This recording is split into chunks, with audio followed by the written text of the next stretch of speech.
महाराष्ट्राच्या राजकारणात सध्या एका धक्कादायक प्रकरणाने प्रचंड खळबळ उडवली आहे.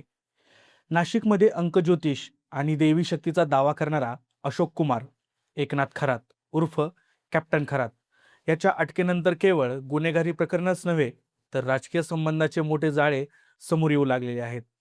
एका 35 वर्षीय महिलेच्या तक्रारीनंतर पोलिसांनी 17 मार्च रोजी मध्यरात्री कारवाई करत गोविंदनगर येथील बंगल्यातून खरातला अटक केली आणि त्यानंतर उलगडत गेलेल्या तक्रारीनंतर तक्रारदार महिलेच्या म्हणण्यानुसार 2019 मध्ये कॅनडा कॉर्नर परिसरात ओळख झाल्यानंतर खरातने स्वतःकडे दैवी शक्ती असल्याचा दावा करत तिचा विश्वास संपादन केला.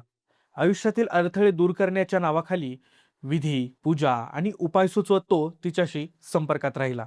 हळूहळू वैयक्तिक समस्यांचा फायदा घेत आर्थिक आणि मानसिक नियंत्रण निर्माण केल्याचा त्याच्यावर आरोप आहे.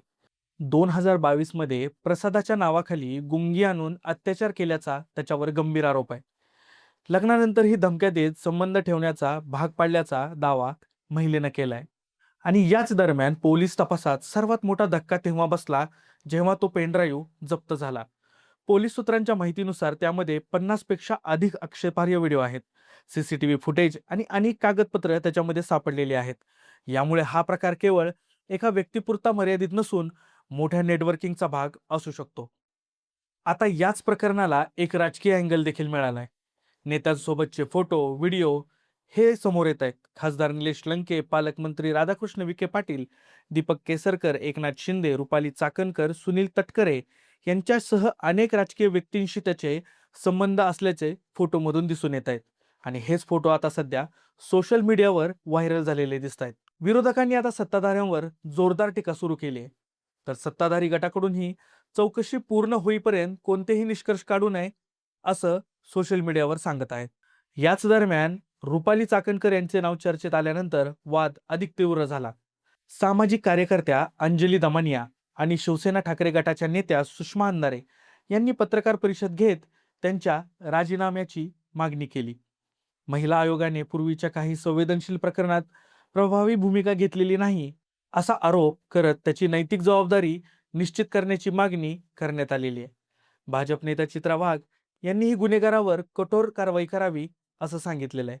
दरम्यान या प्रकरणाचे राजकीय परिणाम अधिक व्यापक असू शकतात अशी चर्चा सुरू झालेली आहे.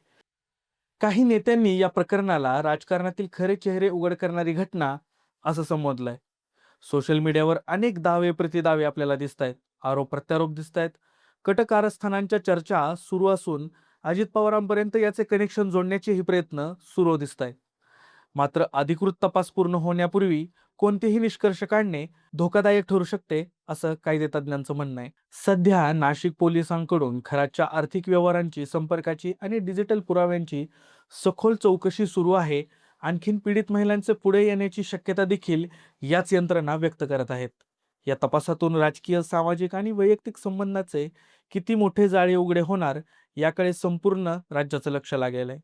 या संपूर्ण प्रकरणाने एक मोठा प्रश्न पुन्हा समोर आलेला आहे. अंधश्रद्धा, प्रभावशाली संपर्क आणि सत्तेच्या जवळी यांचा गैरवापर होत असेल तर जबाबदारी निश्चित कोण करणार?